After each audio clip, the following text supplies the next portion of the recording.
Hi ಎಲ್ರಿಗೂ ನಮಸ್ಕಾರ. ಇದೇನು ನೋಡ್ತಾ ಇದ್ದೀರಾ, ಇದು ಬಂದು ನಿಮಗೆ 20 ಅಡಿ ನಕಾಶೆ ರೋಡು. ಇದು ಬಂದು ನಿಮಗೆ ನೋಡಿ, ಈ ಒಂದು ಪ್ರಾಪರ್ಟಿ ಮಾಡಿದೆ, ಪಕ್ಕದ್ದೇ ವಿಡಿಯೋ ಅದ್ರ ಜೊತೆ ಇದೆ. ಇನ್ನೊಂದು 2 ಎಕರೆ 14 ಗುಂಟೆ. ನೀವು ಎರಡೂ ಬೇಕಾದ್ರೂ ತೊಗೋಬೋದು, ಅಥವಾ ಒಂದೊಂದು ಬೇಕಾದರೂ ತೊಗೋಬೋದು. ನೋಡಿ ಸೇಮ್ ಇದು ನಿಮಗೆ ಇಲ್ಲಿಂದ 150 ಅಡಿನೂ ಇಲ್ಲ, 100 ಅಡಿ ಸ್ಟ್ರೇಟ್ ಹೈವೇ. ನೋಡಿ ಅದೇ ಹೈವೇ, ನೋಡಿ ಅಲ್ಲಿ ಹೋಗ್ತಿದ್ದಿಲ್ಲ, ಅದು ಹೈವೇ.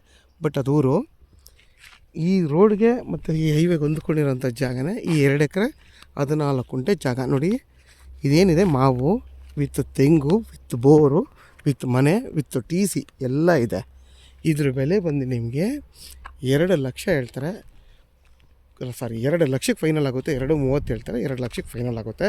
ಕುತ್ಕೊಂಡು ಮಾತಾಡಿದ್ರೆ ಇನ್ನೂ ಕಮ್ಮಿಗೆ ಆಗುತ್ತೆ. ಇದು ಮೂಲ ಜನರಲ್ಲು. ಈಗ ಬೇರೆಯವ್ರು ಯಾರೋ ಅದರ್ಸ್ ಪರ್ಚೇಸ್ ಮಾಡಿದ್ದಾರೆ. ಮೂಲ ಜನರಲ್ ಇರೋದ್ರಿಂದ ನೀವು ತೊಗೊಳ್ಬೋದು, ಏನು ತೊಂದರೆ ಇಲ್ಲ. ಅಪ್ ಟು ಡೇಟು ಎಲ್ಲ ರೆಕಾರ್ಡು ನಿಮಗೆ ಅಪ್ ಟು ಡೇಟ್ ಇದೆ. ಏನು ಆರಾಮಾಗಿ ನೀವು ರಿಜಿಸ್ಟ್ರ್ ಮಾಡ್ಕೋಬೋದು. ಮೂಲ ಜನರಲ್ ಆಗಿರೋದ್ರಿಂದ ಇವ್ರು ಅದರ್ಸ್ ಆಗಿದ್ರೂ ನೀವು ರಿಜಿಸ್ಟ್ರ್ ಮಾಡ್ಕೋಬೋದು, ಏನು ತೊಂದರೆ ಇಲ್ಲ. ಪೇಪರೆಲ್ಲ ಲೀಗಲ್ ಆಗಿದೆ.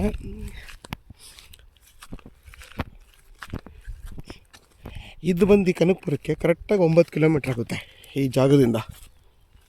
ನಿಮ್ಗೆ ಹತ್ತತ್ರ ಒಂದು 100ಗಿಂತ ಜಾಸ್ತಿ ಮಾವಿನ ಮರಗಳಿದೆ, ಮಾವಿನ ಸಸಿ ಜೊತೆಲಿ ಒಂದು 20-30 ತೆಂಗಿನ ಮರಗಳು ಇದೆ. ನೋಡಿ ಎಲ್ಲ ತೆಂಗಿನ ಮರಗಳು ವಿತ್ ಬೋರ್ ಇದೆ. ಒಂದು ಚಿಕ್ಕದಾಗಿ ಒಂದು ಮನೆ ಇದೆ. ಮತ್ತು ನಿಮ್ಗೆ ಇದು ಬಂದು ಈಸ್ಟ್ ಫೇಸಿಂಗ್ ಪ್ರಾಪರ್ಟಿ. ಇದು ನೋಡಿ ಬೋರಲ್ಲಿದೆ. ನೋಡಿ ಒಂದು ಚಿಕ್ಕದಾಗಿ ಒಂದು ಮನೆಯೂ ಇದೆ. ಯಾರಾದರೂ 2 ಎಕರೆ 10 ಗುಂಟೆ ಅಥವಾ 2.5 ಎಕರೆ 2.25 ಎಕರೆ 2 ಎಕರೆ ನೋಡ್ತಾ ಇರೋರಿಗೆ ಈ ಜಾಗ ಬಂದು ಅವ್ರಿಗೆ ಸೂಟ್ ಆಗುತ್ತೆ. ಯಾರಾದರೂ ಈ ಜಾಗ ಬೇಕು ಅನ್ನೋರು ವೀಡಿಯೋದಲ್ಲಿ ನನ್ನ ನಂಬರ್ ಇರುತ್ತೆ, ಕಾಲ್ ಮಾಡಿ.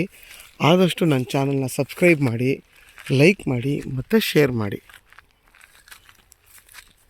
ನೋಡಿ ಎಷ್ಟು ಚೆನ್ನಾಗಿದೆ. ಒಂದೇ ಮರ 10 ಮರದಷ್ಟು ದೊಡ್ಡದಾಗಿ ಬೆಳೆದಿದೆ ಮಾವಿನ ಮರ.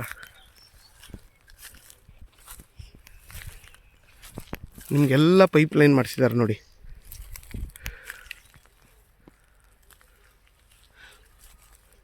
ಆಮೇಲೆ ಹೊಸದಾಗಿ ಸಸಿನೂ ಹಾಕಿದ್ದಾರೆ ನೋಡಿ, ತೆಂಗಿನ ಸಸಿಗಳು ಹಾಕಿದ್ದಾರೆ ಸೆಂಟ್ರಲ್ಲಿ. ನೋಡಿ ಅದೆಷ್ಟು ದೊಡ್ಡ ಮಾವಿನ ಮರ.